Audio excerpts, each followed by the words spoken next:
पुखर वरदि वड्ढे सूत्र श्रुतस्थाव। श्रुत की आराधना यानी आगम की आराधना, और ऐसे श्रुत का बचाव करते हुए महावीर स्वामी भगवान के शासन में आज तक ऐसे 3 महामिलन हुए हैं। एक तो भद्रबाहु स्वामी के समय में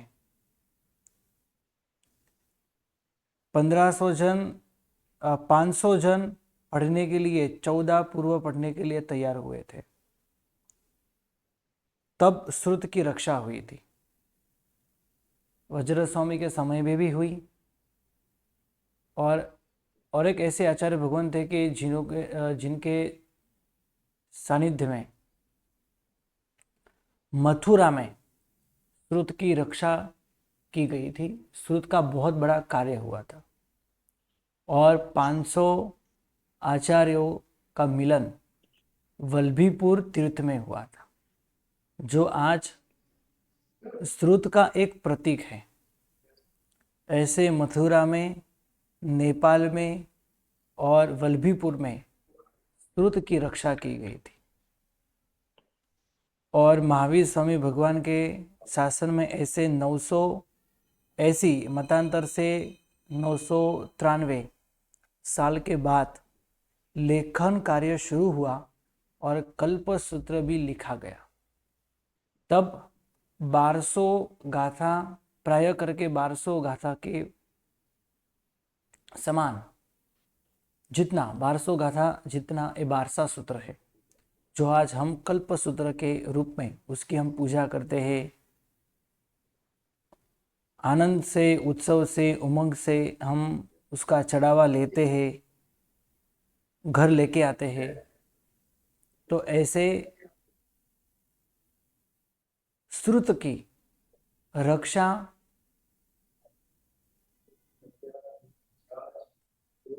और इस श्रुत का ऐसा बहुत बड़ा कार्य पहले भी हो चुका है, हमारे जीवन में भी सतत होना चाहिए। पुखर वरदि वड्ढे धाय ई संडे जम्बू दिवे भरहे रवय विदेहे धम्मा ई गरे नमम सामी। आज तक हमारे ऐसे बहुत सारे सूत्र हो चुके हैं। आप सभी प्रतिगमन करते समय ऐसा चिंतन करते हैं, हाँ या ना? इस सूत्र का अर्थ का चिंतन करते हैं या फिर सब सूत्र बोल के पूर्ण कर लेते, पूरा प्रतिगमन पूर्ण करते हैं? ऐसा नहीं होना चाहिए। अर्थ किया है तो अर्थ का भी चिंतन अवश्य बोलते समय करना चाहिए, हमको आना चाहिए, राइट? तो प्रथम गाथा में क्या बात की है? अर्ध पुष्करावर्त द्वीप, धातकी खंड और जम्बो द्वीप, ऐसे क्षेत्रों में, 2.5 द्वीप में, भरत, ऐरावत और महाविदेय क्षेत्र में रहे हुए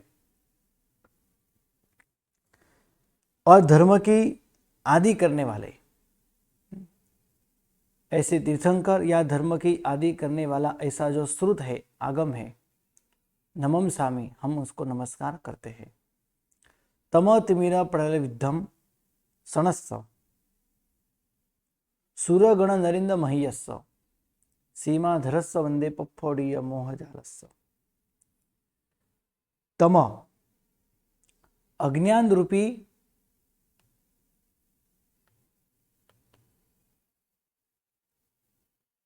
अंधकार के समूह को विध्वंस करनार,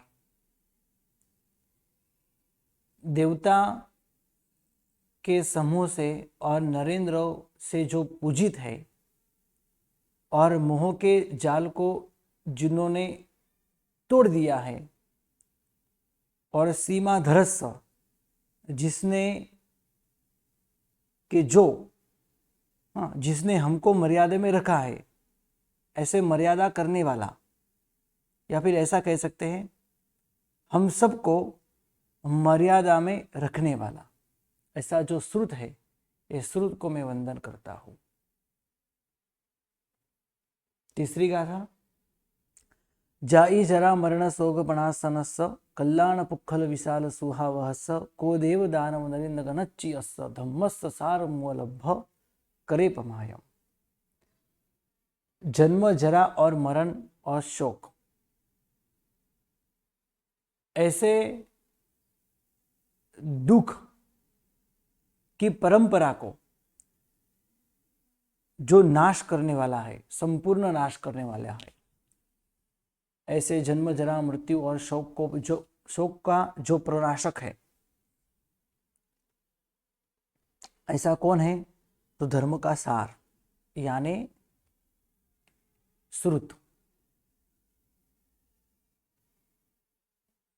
कल्याण पुखल विशाल सुहा, पुष्कल कल्याण यानी कल्याण की परंपरा और बहुत बड़ा सुख देने वाला, कल्याण की परंपरा भी करने वाला, इस भव में भी सुखी करेगा, हर दूसरे भव में भी सुखी करेगा। कौन? तो धर्म का सार यानी श्रुत ज्ञान।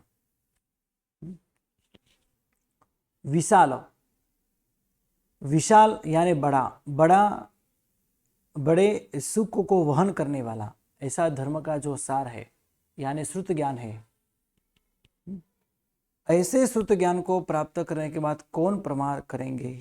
कोई प्रमाद नहीं करेगा। और भी कहते हैं कि देव दानव नरेंद्र गणच्चियस्स, देव दानव और नरेंद्र के समूह से जो अर्चित है, पूजित है, ऐसे धर्म के सार को प्राप्त करके कौन प्रमाद करे? कोई भी प्रमाद नहीं करेंगे। को करे पमायम, ऐसे धर्म के सार को प्राप्त करके कौन प्रमाद करेंगे? जो मूर्ख ही हो, कि जो ऐसे सर्वश्रेष्ठ श्रुत ज्ञान को प्राप्त करने के बाद प्रमाद करेंगे। आज हमको ये पढ़ने के बाद अच्छा लगता है कि हमने ऐसे श्रुत को पढ़ा है, जाना है, सुना है, समझा है, और आगे भी हम ये सब कर रहे हैं। हमारे सिवा अलावा दूसरे और कोई है कि जो अभ्यास ही नहीं करते, उनको कुछ जानना ही नहीं है, समझना ही नहीं है, वो सब मूर्ख है, अज्ञानी है। और उसमें भी हम ये कह सकते हैं कि जैन धर्म की प्राप्ति की, डॉक्टर बने, जैन धर्म की प्राप्ति की, बहुत बड़े वकील बने, बहुत बड़े जज बने,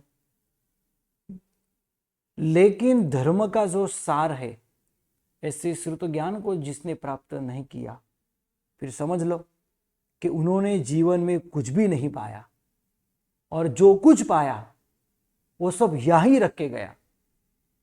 आज तक अब कभी ऐसा हुआ नहीं, कभी होगा नहीं, ना भूतो न भविष्यति, कि जिन्होंने बहुत मेहनत करते हुए बहुत सारी संपत्ति अर्जित की हो और कुछ साथ में लेके गया हो, ऐसा कभी बना है? आज तक कभी ऐसा हुआ नहीं, और भविष्य में भी कैसे कभी ऐसा होगा नहीं। मतलब बिजनेस आदि करने से, नौकरी आदि करने से, जितना भी सारा धन आदि हमने प्राप्त किया है, सबको हमको यहाँ ही छोड़ के जाना है। ज्ञान ऐसी वस्तु है, ऐसी चीज है, और इस भव में साथ में होगा तो अगले भव में भी साथ में आने की उसकी पूरी संभावना है। उसके संस्कार भी आएंगे। श्रुत ज्ञान ऊपर हमने जो प्रेम किया है, उसके ऊपर जो हमारा अहोभाव है, वो भी साथ में आएगा। तो अगले भव में ये संपत्ति जो है ना, वो ऑटोमेटिक हमको मिल जाएगी। हाँ, लेकिन सिर्फ हम संपत्ति के लिए ही सब कुछ करें तो याद रखो, वो संपत्ति यही रह जाएगी, वो संपत्ति यही रह जाएगी। और एक बात सोचो कि हम जो संपत्ति आदि, धन आदि प्राप्त करते हैं, किसके लिए? हमारे बच्चों के लिए, हमारी संतति के लिए, हमारे परिवार के लिए। क्या उन्होंने भी कुछ पुण्य आदि किया तो होगा, तो उनके पुण्य प्रभाव से उनको सब कुछ मिलेगा। जो उनका सचमुच में पुण्य होगा ना, तो उनको सचमुच मिल ही जाएगा।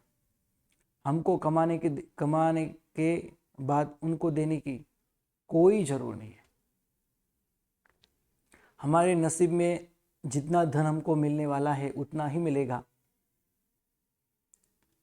साक्षात इंद्र महाराजा का भी शक्ति नहीं है कि उससे कम या उससे ज्यादा दे पाए। वो उदाहरण आपको पता ही होगा, शायद सुना ही होगा आपने, कि भगवान तीर्थंकर स्वर्ण का दान देते हैं और बहुत कुछ धन देने के लिए तैयार होते हैं, लेकिन भगवान के पास इंद्र महाराजा बैठते हैं। जो भी कोई दरिद्र या कोई गरीब या फिर कोई श्रीमंत आदि आए, उनके नसीब में जितना है ना, उतना ही प्रभु के हाथ में रहता है। हाँ, उनके नसीब में जितना होता है उतना ही उनको धन मिलता है। भगवान ने बहुत सारा धन उठा लिया हो, स्वर्ण मुद्रा उठाई हो, उसमें से बहुत सारे वो गिरा देते हैं। पता है कि इसके भविष्य में इतना ही लिखा है, उसके नसीब में इतना ही है, तो इससे ज्यादा नहीं मिलना चाहिए, ऑटोमेटिक गिर जाता है। और इंद्र महाराजा बैठे बैठे आजू बाजू में यही करते हैं। इलियन जुम्बक देव करते हैं ना ये काम? हाँ, इलियन जुम्बक देव करते हैं ये काम? ये भी करते हैं, लेकिन ये सब अच्छा। में, सबके पीछे इंद्र महाराजा का ही हाथ होता है। त्रियन जुम्बक से धन आके देते हैं भगवान को, बहुत कुछ धन लाके भगवान को दे देते हैं, जी। लेकिन इंद्र महाराजा बैठे बैठे यही काम करते हैं। हाँ, कहने का भावार्थ ये है, हम संपत्ति के पीछे जाते हैं, हम परिवार के पीछे जाते हैं, हम कोई पदवी के पीछे जाते हैं, बहुत बड़ा कुछ नाम कमाने के लिए जाते हैं, लेकिन ये सब कुछ साथ में नहीं आएगा। और धर्म का सार प्राप्त करने के बाद इसको हम प्राप्त न करें, इसको छोड़ दे, इसमें प्रमाद करें, तो फिर हमारा इस भू में भी कल्याण नहीं है और आगे के भू में भी कल्याण नहीं है, फिक्स।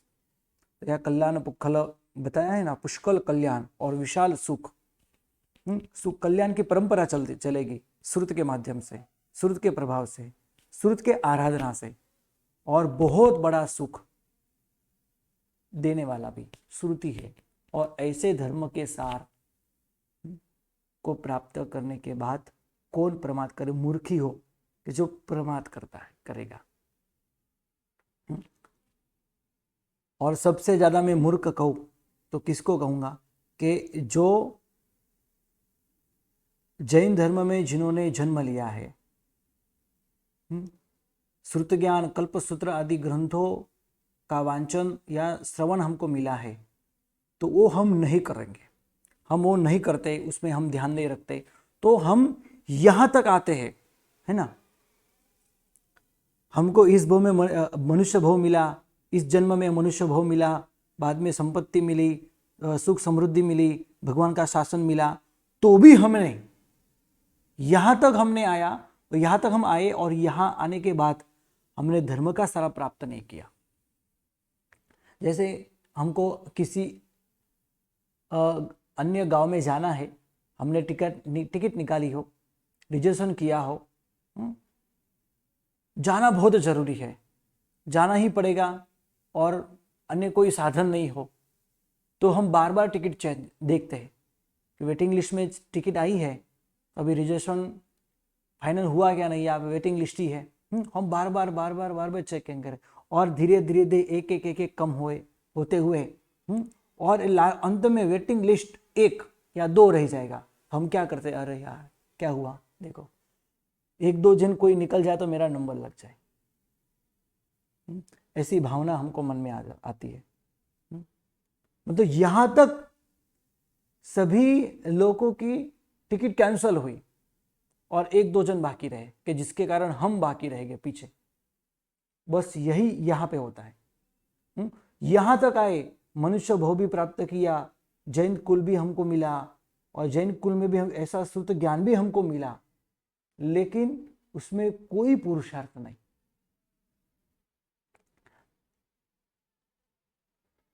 एक बात आश्चर्य, हमको कहना हो तो कह सकते हैं, हमको कहना है तो आश्चर्य है, तो आश्चर्य है, कह सकते हैं।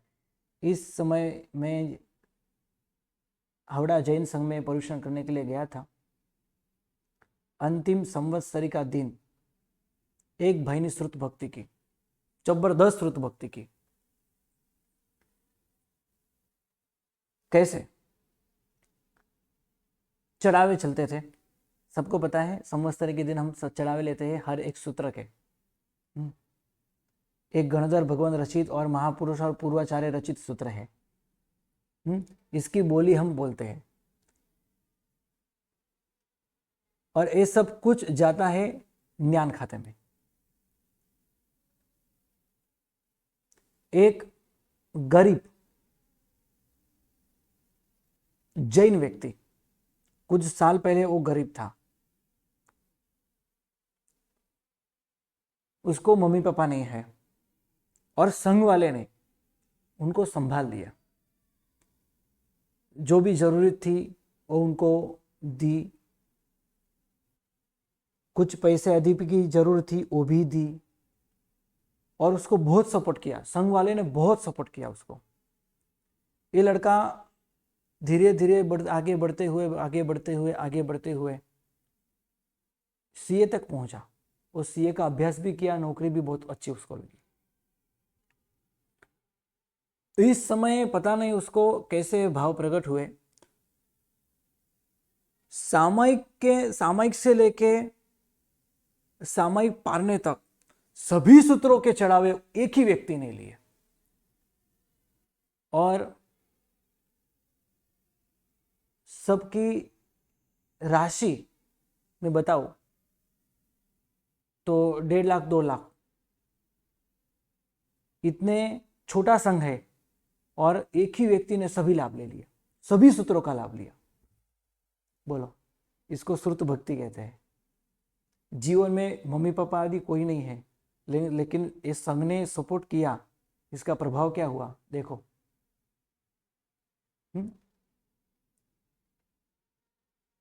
उसको 5 प्रतिक्रमण नहीं आते, लेकिन 5 प्रतिक्रमण के सूत्रों के ऊपर अहोभाव, आदर भाव, बहुमान भाव इतना बड़ा, इतना विशाल, हम कल्पना नहीं कर सकते। बाद में संघ ने उस समय उसकी बहुत अनुमोदना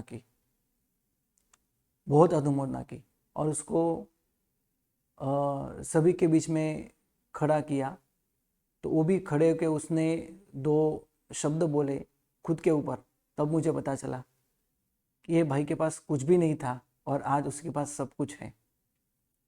ये शासन, ये धर्म और धर्म के ऊपर जो ये अहोभाव, बहुमान भाव है ना, ये इसका प्रभाव है कि सूत्रों के ऊपर कितना प्रेम कि सभी चढ़ावे उसने ले लिए। अजीत शांति, अतिचार, सामायिक लेना, सामायिक पारना, सभी सूत्र, सकलारहत आदि सभी सूत्रों का चढ़ावा। अभी ये उसने कुछ किया नहीं, देखो वो पढ़ता नहीं है, लेकिन भाव इसके ऊपर जो उसके भाव है वो इतने बड़े हैं ना, और भविष्य में कभी भी पढ़ेगा ना, ये सूत्र उसको बहुत फास्ट आ जाएगा सब कुछ। हाँ, इसलिए ऐसे श्रुत भक्ति हमको जरूर करनी चाहिए। जरूर मतलब जरूर करनी चाहिए। तो यहाँ पे स्पष्ट लिखा है कि धम्मस्य सारम, धर्म का जो सार है, ऐसे सार को प्राप्त करके कौन प्रमाद करेगा। मूर्खी हो कोई ऐसा जो इससे इतना सारा शुद्ध ऐसा आगम, ऐसा श्रुत प्राप्त करने के बाद वो प्रमाद करे।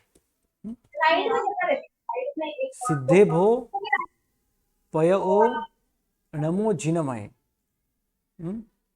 नंदी सयासंजमे देवम नाग सुवर्ण किन्नर गण सभुव भावच्चिये लोगो जत्त भैठियो जगमीनम तेलुक्कमच्चासुरम धम्मो वड्ढौ सासो विजयो धम्मुत्तरम वड्ढौ।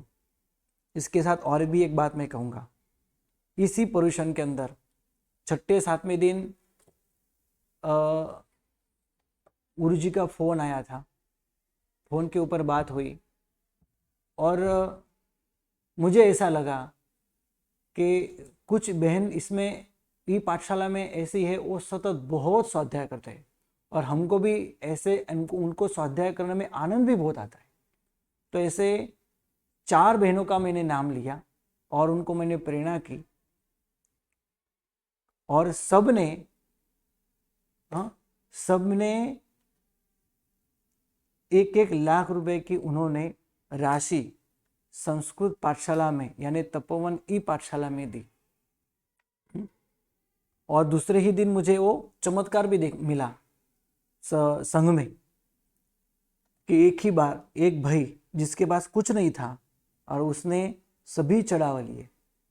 ऐसे संतोष बेन है, इंदिरा बेन है, पूनम बेन है और पारुल बेन है, उन्होंने ये लाभ लिया।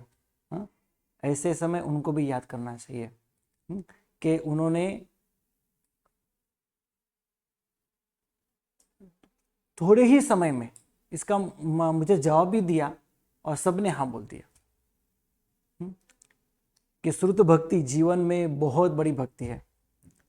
मोक्ष में जाने के लिए, सिद्ध शिला में सिद्ध परमात्मा बनने के लिए हमारे गुरु जी कहते हैं तो 3 दर्शन ज्ञान चारित्र तो है ही, है ना। तो 3 ऐसे मार्ग है कि जो श्रेष्ठ है, अच्छे हैं। कौन कौन से? तो एक तो एकदम सरल, कोई सरल मार्ग हो मोक्ष में जाना हो तो क्या? तो वो है भक्ति, प्रभु भक्ति। प्रभु भक्ति से मोक्ष होने की संभावना है। सरल मार्ग, उसमें बहुत कुछ मेहनत नहीं होती, राइट। बहुत कठिन मार्ग लेकिन है शुद्ध, वो है चारित्र, वो है चारित्र। और सबसे श्रेष्ठ कोई हो, सबसे श्रेष्ठ, तो वो है ज्ञान। इसलिए तो ज्ञानी भगवान गुरु भगवान क्या कहते हैं? ज्ञानी श्वासो श्वासमा करे कर्मोनो छे, अज्ञानी लगे पूर्वक। अज्ञानी पूर्व करोड़ साल में जितने कर्मों का क्षय करता है उससे भी कई गुना ज्यादा एक ही श्वासोश्वास में ज्ञानी कर लेता है। इसलिए ज्ञान सबसे श्रेष्ठ व्यक्ति, सबसे श्रेष्ठ। भक्ति सरल मार्ग है, चारित्र थोड़ा कठिन है लेकिन वो भी श्रेष्ठ है, और ज्ञान वो सबसे श्रेष्ठ है। और चारित्र की बात करें तो चारित्र में अनुकरण भी उतना ही है, और अनुकरण के साथ यानी पालन, भगवान की आज्ञा का पालन और पालन करते हुए ज्ञान की प्राप्ति, पालन करते हुए ज्ञान की प्राप्ति, ये सर्वश्रेष्ठ मार्ग है। 1 मिनट। हेलो, हाँ क्लास मारो क्लास चालू है, बोलो ना। આપણે ક્યારે તમને અનુકૂળ ટાઈમ ક્યારે છે? હા વાંધો નહીં, હા હા।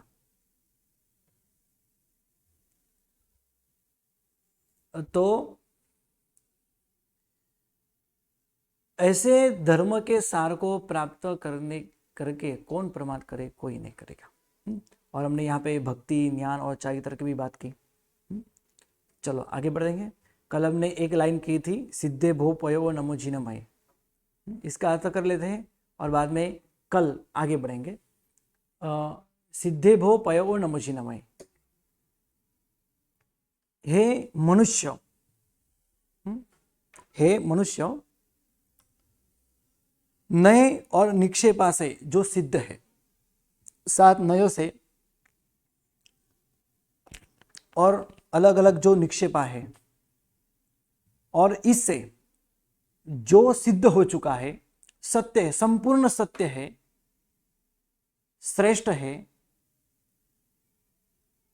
ऐसे जिन मत को मैं प्रयत्न पूर्वक नमस्कार करता हूं, भो सिद्धे जिनमय पयो नमो। प्रयत्न पूर्वक, कल मैंने कहा था, बताया था कि यहाँ पे दो बहुत बड़ी अच्छी बात की है। कौन कौन सी? तो एक सिद्ध है, जिनमत कैसा है? तो वो सिद्ध है, संपूर्ण सत्य है। क्या है? संपूर्ण सत्य। और दूसरी बात, ऐसे जिनमत को मैं अत्यंत आदर बहुमान पूर्वक प्रयत्न पूर्वक प्रयत्न पूर्वक नमस्कार करता हूं। प्रयत्न पूर्वक नमस्कार करना यानी आदर बहुमान भावपूर्वक नमस्कार करना। तो सिद्धे बो पयो नमो जिनमये नंदी सया संजमे। संजमे, संजम यानी क्या? तो संजम यानी चारित्र।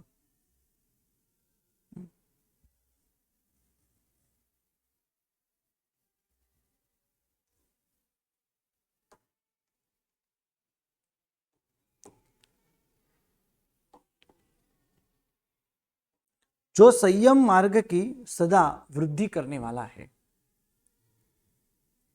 संजम यानी चारित्र में, सदा सया नंदी, जो महामंगलकारी है, संयम मार्ग में ज्ञान की हमेशा वृद्धि करने वाला है, आनंद करने वाला है, सुख देने वाला है।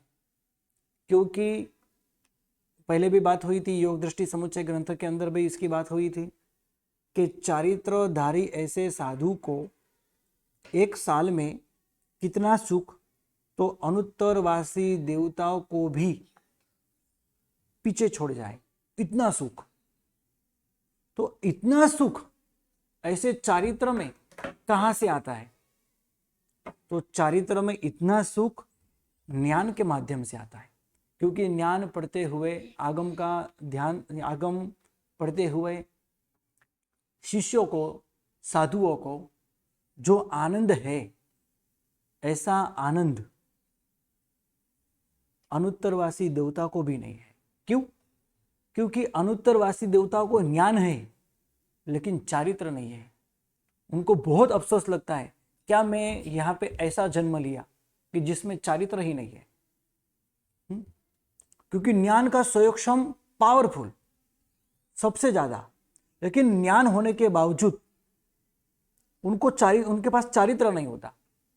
इसलिए वो हमेशा के लिए चारित्र को और ऐसे मनुष्य भोग के लिए फिर से मनुष्य में आए, इसके लिए हर समय वो झंकना करते रहते हैं, हर समय वो भावना भाते रहते हैं कि फिर से मुझे ऐसा कुछ मनुष्य भोग मिले और चारित्र धर्म मिले।